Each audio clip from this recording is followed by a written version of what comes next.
안녕하세요. 오늘 깊이 들어가 볼 주제가 있습니다. 바로 그 임차인이 전세자금 대출 받을 때요. 임대인에게 날아오는 통지서 두 가지, 질권 설정 통지서랑 채권 양도 통지서 이야기입니다. 네, 안녕하세요. 이게 사실 요즘 전세 구하시는 분들 중에 대출 안 끼고 오시는 분 거의 없잖아요. 맞아요. 정말 드물죠. 네, 그래서 집주인이시면 이걸 이미 받아보셨거나 아니면 조만간 받으실 가능성이 아주 높죠. 그렇죠. 오늘 저희가 딱 정해드릴 목표는 이거예요. 이 두 개 통지서, 이게 대체 뭐냐? 그리고 왜 어떨 땐 이거 받고 저럴 땐 저거 받는지, 그리고 제일 중요한 거, 이거 받았을 때 전세보증금 이거 어떻게 돌려줘야 문제가 없는지, 이거 확실히 좀 짚어보려고요.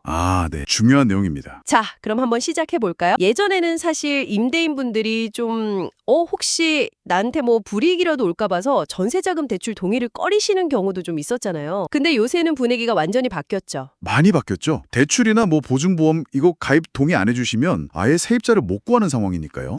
맞아요. 구하기가 너무 어렵죠. 그래서 이제는 전세 계약하실 때 세입자가 대출 받는 거 이거 거의 기본값으로 생각하시는 게 마음 편하실 겁니다. 기본값이다. 바로 그 지점에서 이제 궁금증이 생기는 거죠. 아니, 세입자가 같은 은행에서 대출을 받은 것 같은데 왜 임대인한테 오는 통지서 종류는 다르지? 하는 거예요. 그때 궁금했어요. 그 핵심 차이는요. 세입자가 대출 보증을 어디서 받았냐? 그러니까 보증기관이 어디냐? 이거에 따라서 갈립니다.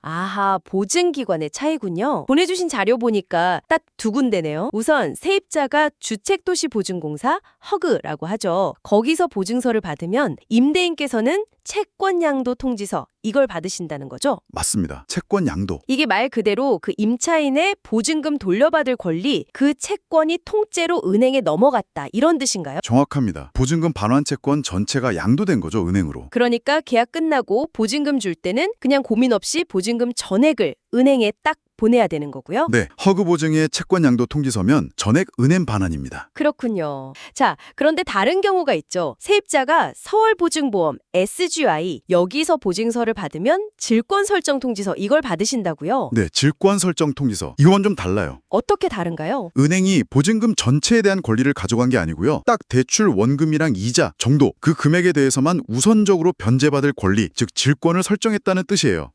그러니까 은행은 자기네 빌려준 돈 받을 만큼만 딱 찜해놓은 거네요. 그런 개념이죠. 그래서 이때는 임대인께서 은행에는 그 대출 원리금만 딱 갚고 만약에 보증금에서 남는 돈이 그럼 그건 세입자한테 직접 주시면 되는 거예요.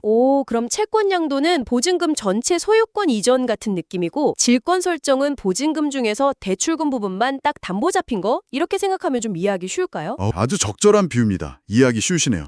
감사합니다. 그런데요. 여기서 진짜 중요한 게 있습니다. 어떤 통지서를 받으셨든 그게 휴그든 SGI든 채권 양도든 질권 설정이든 상관없이요. 절대 잊으면 안 되는 가장 중요한 절차. 네, 뭔가요? 바로 전세 계약 끝나고 보증금 돌려줄 때 그때는 반드시 정말 반드시 은행에 먼저 연락을 하셔야 돼요. 은행에 먼저요. 세입자 말고요?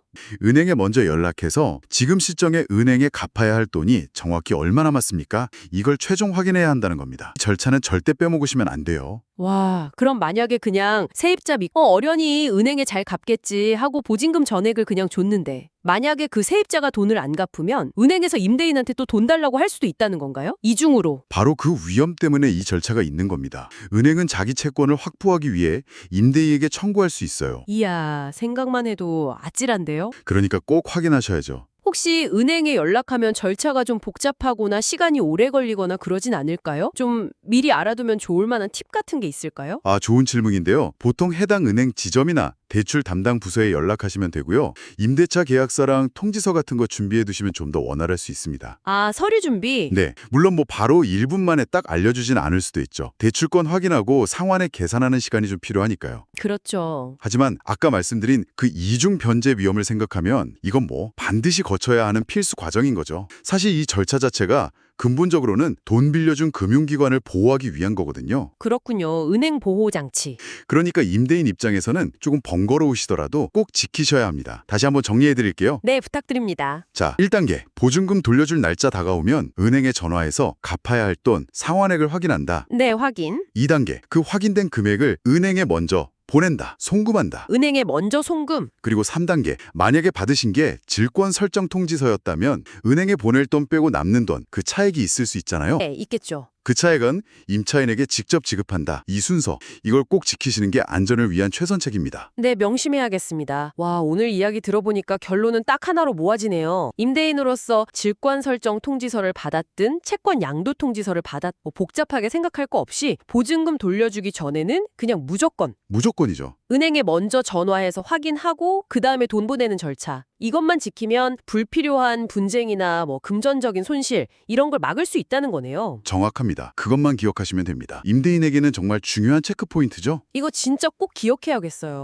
이런 제도가 임대인 입장에서는 약간 귀찮다, 번거롭다 느끼실 수도 있는데요. 이게 또 금융 시스템 전체의 안정성을 위해서는 꼭 필요한 장치이기도 하거든요. 그런 측면도 있겠네요. 여기서 우리가 한 걸음 더 나아가서 생각해 볼 만한 질문은 이런 게 아닐까 싶어요. 어떤 걸까요? 이렇게 전세자금 대출이란 보증보험 가입이 점점 더 필수가 되어가는 상황이잖아요. 그렇죠. 거의 일반화됐죠. 이게 과연 전세 시장 전체의 가격에는 어떤 영향을 줄까? 아니면 임대인이랑 임차인 사이의 관계는 또 어떻게 바뀔까? 더 나아가서는 우리가 미처 생각지 못한 어떤 잠재적인 위험 구조를 만들고 있는 건 아닐까 하는 점들이죠. 아, 단순히 절차 문제를 넘어서서 이런 금융이랑 전세 제도가 깊게 엮이는 현상 자체가 가져올 파급 효과를 고민해봐야 한다 이런 말씀이시군요. 네, 맞습니다. 이런 금융 연계가 심화되는 전세 제도가 앞으로 또 어떤 모습으로 변해갈지, 또 다른 문제는 없을지 우리가 계속 좀 주목해 볼 필요가 있다는 거죠. 생각해 볼 만한 지점입니다. 네, 정말 그런데요. 오늘 저희와 함께 임대인이시라면 꼭 아셔야 할 이 중요한 내용 아주 깊이 있게 잘 짚어주셔서 감사합니다. 들어주셔서 감사합니다.